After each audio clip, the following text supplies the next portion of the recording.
গরুর হাটে জিতে গেলেন তো আল্লাহর কাছে হেরে গেলেন, আর গরুর হাটে হেরে গেলেন তো আল্লাহর কাছে জিতে গেলেন। একটু বুঝায় বলি, আমাদের দেশে মানুষের একটা সমস্যা, শহরে মানুষের, সে হাটে জিততে চায়, সে বসে থাকে কখন গরুর দাম অনেক কমবে, কখন ব্যাপারীরা অথবা খামারিরা হাল ছেড়ে দিবে, কখন বৃষ্টি ঝড় হবে, তখন আমি গরুর দামটা কম পাবো।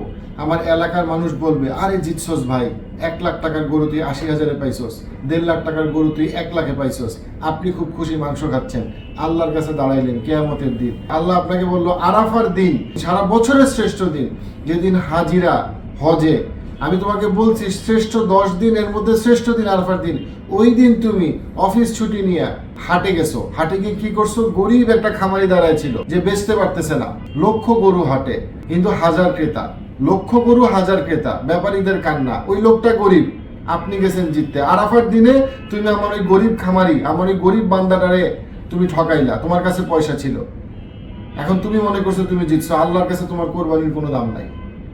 এই জন্য আমাদের মনে রাখতে হবে কোরবানির উদ্দেশ্যটা কি। কোরবানির উদ্দেশ্য তো জিতা না, কোরবানির উদ্দেশ্য তো গরিব মানুষকে ঠকানো না। হ্যাঁ, আপনি ন্যায্য মূল্যের জন্য দামাদামি করা যায়, কিন্তু আপনি যখন বসে আছেন কারসাজি করতেছেন, একটা সুন্দর গরুকে বলতেছেন খোরা, যেন ব্যাপারীর মনটা ছোট হয়ে যায়, যেন আপনি চেষ্টা করতেছেন তাকে হারানোর, যখন আপনি জানেন আপনাকে আল্লাহ সম্পদ দিছে, ওই লোকটাকে আল্লাহ সম্পদ দেয় নাই, যখন আপনি জানেন যে আপনার কাছে 5-10 হাজার টাকা বেশি কোনো ব্যাপার না, কিন্তু এই লোকটার 5-10 হাজার টাকা কম পাওয়ার জন্য এই লোকটা তার ছেলে মেয়েকে পড়াইতে পারবে না, তার বইয়ের চিকিৎসা করাইতে পারবে না, আল্লাহকে ভয় করেন, আপনি হাটে হেরে যান, কিন্তু আল্লাহর কাছে হয়তো আপনি জিতে যাবেন। সবাই বলবে হয়তো হ্যাঁ গরুর দামটা হয়তো একটু বেশি হয়েছে, কিন্তু আল্লাহ আপনার কোরবানি হয়তো কবুল করবে আপনার তাকওয়ার জন্য, কারণ আপনি ভয় পাইছেন আল্লাহকে, আপনি লোকটাকে ঠকাইতে চান নাই।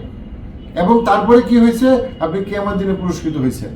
এই জন্য আমরা এবার গরুর হাটে হেরে যাই। দেখেন গরুর হাটে সব খবর আসতেছে যে হাটে অনেক গরু, ব্যাপারীদের কান্না।